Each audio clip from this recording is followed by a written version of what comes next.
Alrighty, back again. Tish/Shindria here.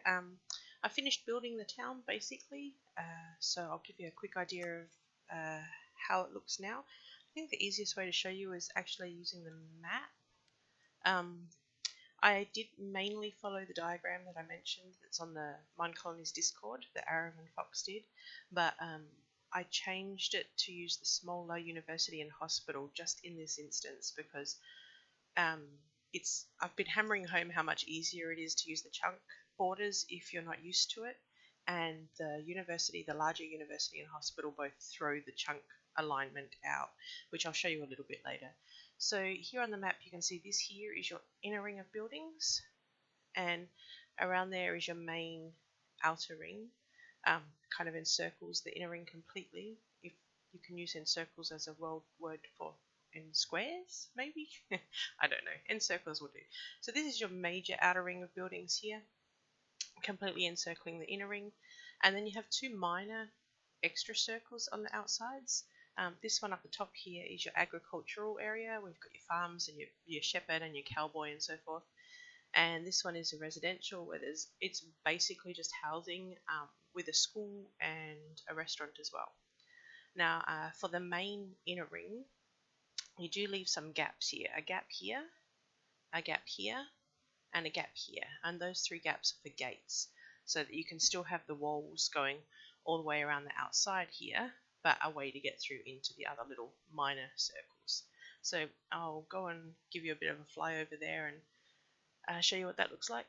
As you can see, I've upgraded the barracks to level 5 and the town hall to level 5 just because why wouldn't you? They're just it's a magnificent looking entrance to a town, and just really it sets the whole scene.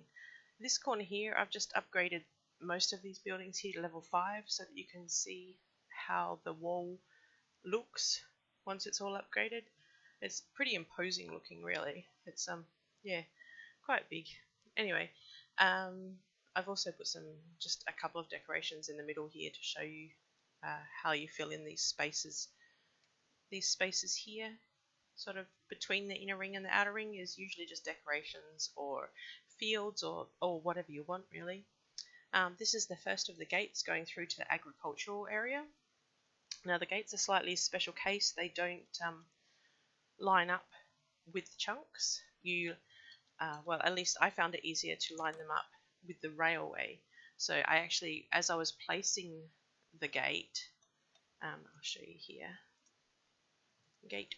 As I was placing it, I actually positioned it by lining the railway up on the inside of the gate to the railways that were already existing beside the gate. So in this case, I've put it just slightly more one side than the other, but as you can see, this is the chunk border here, and the gate actually spans over the space of two chunks. But then it lines up with the walls and everything. Just here it looks like it doesn't line up because this building has yet to be upgraded, but once this building is upgraded to level 5, this wall will continue on here as well. So this is your agricultural area. Mostly it's just that. There's a corner decoration here and a couple of guard towers, and oops, I've turned this off because it is distracting, and all the different herders, the farms with the farmers, and another corner decoration here was just the market decoration because I really like it. And this brings you to the other gate, which goes from the agricultural area back out into the main area again. Again, this is your outer ring here that was encircling the inner ring, and the gate again spans over two chunks. When you look at it from the side here, this looks like I've done something really wrong, but again, when these walls are upgraded, when this building is upgraded, it will reach up and it will look like this on the side. It'll match up there. The one thing I think I might have done wrong, oh look, there goes a guard. I love that I have the rails researched now and I can watch my citizens zooming around on the rails. The one thing I'm not sure I've done right is this little area here, which is the gateway through from the agricultural area to the residential area, because I get left with this little gap here. because you're supposed to, the diagram shows 2 walls and a gate, and I'm not sure I've lined it up correctly, but what I will do is I've just placed these extra rails here so they can keep using the rails to get around, and I'll just create another wall here. I'll just build that myself because it works. And oh, I didn't replace that rail. Then yeah, that gateway comes out to the residential area, which is, as I said, mostly it's just houses. There's a garden in the corner. There's a restaurant and a park and a boat lake, and up this end we have the school with a playground outside, out front, because kids and schools and stuff. And this is the final gate going back out to the main town area. Someone's been playing with the trapdoors there. So here we are again back out. I'll show you on the map. We've just come out down here on the southeast corner. And yeah, this is the final outer ring all built up. There's still a lot of space here. I'm honestly not sure if I have included all of the buildings, because I think there's 42 now, maybe, or 43 different buildings. And then, of course, you can have a couple of different styles of the same building, and sometimes you want more than one of the same building. So yeah, I'm not entirely sure that I have managed to place all of them. In fact, I think I've probably forgotten some. But that's roughly how it will look once you're all done. Like I said, the bigger university and hospital, I'll show you that in a second. I wasn't able to use them because I wanted to keep this main town all lined up with the chunks. And you can even see on the map, because this is Xero's map, each time you highlight there's a chunk here, so you can see that this is all neatly in the chunk area like this. Yeah, that's it for the main town, I think. I'll show you what I meant about the university and the hospital. Actually, before I go, I'll just show you. I mimicked just this corner here from here. I was mimicking across here. That's what I did for this corner over here. So when I get over here, actually in the corner again, I have the decorative kennels there, and a guard tower, and then a piece of wall. And then the major university back from that, another piece of wall, the library, another piece of wall, the hospital back from that, another piece of wall, and another corner piece. So what happens here is when you get to the bigger hospital version, you want to put chunks back on. So at the beginning of the chunk, you want to put a wall here to continue the railway from your other buildings. And when you do that, to place the hospital, you actually need this piece of wall is 8 blocks wide, and the university, I'll show you here, Fortress Alt level 5. The university has some wall on the corners, both front corners, but this wall here is actually only 7 blocks wide, whereas the actual wall is 8 blocks wide.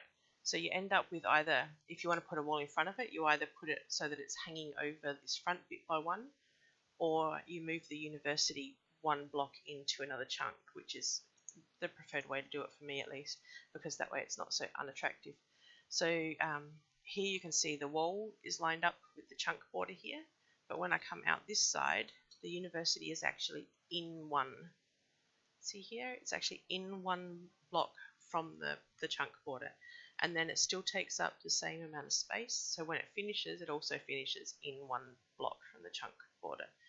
But then in front of it again, you want to put another 8 space wall, so this wall actually ends up finishing 2 blocks into this chunk now.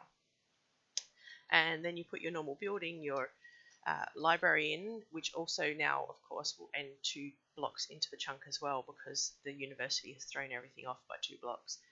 And then the hospital is exactly the same. It's 8 blocks for this wall, but the university only has a 7 block space, so you end up moving the hospital even further into the chunk. So as you can see here, it's 1, 2, 3 blocks into the chunk already, and then the other end of the hospital is exactly the same.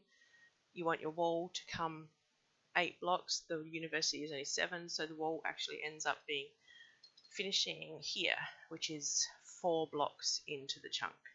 So then you put your end corner on, and it also is 4 blocks into the chunk.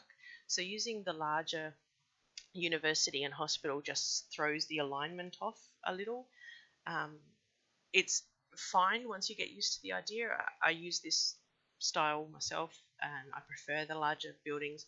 It just means that you have to remember to line things up to the building rather than lining them up to the border, the chunk border. And because this basically was a video to help people get started with Fortress, lining them up to the chunk border was a lot easier to describe and easier to learn. Once you get used to it, though, and you don't even have to have everything connecting like this. You can do whatever you want. It's your town. Design it how you want. This is just, if you want to follow the descriptions, these two walls here in front of the university, you can still connect the railway along here, and your citizens will use it when they want to. Should really design a railway crossing sign. So put a warning there. Anyway, I think that's it. That's the end of the fortress. Anyway, I'm not sure if I'll do any more videos, maybe with just plain Minecolonies, but I hope this has been helpful. If there's anything I haven't covered or anything you're still confused about, feel free to leave a comment and ask, and I'll answer in the comments, or if it's a more in-depth thing, I'll make another video. Anyway, hope that was helpful, and catch you all later. Bye.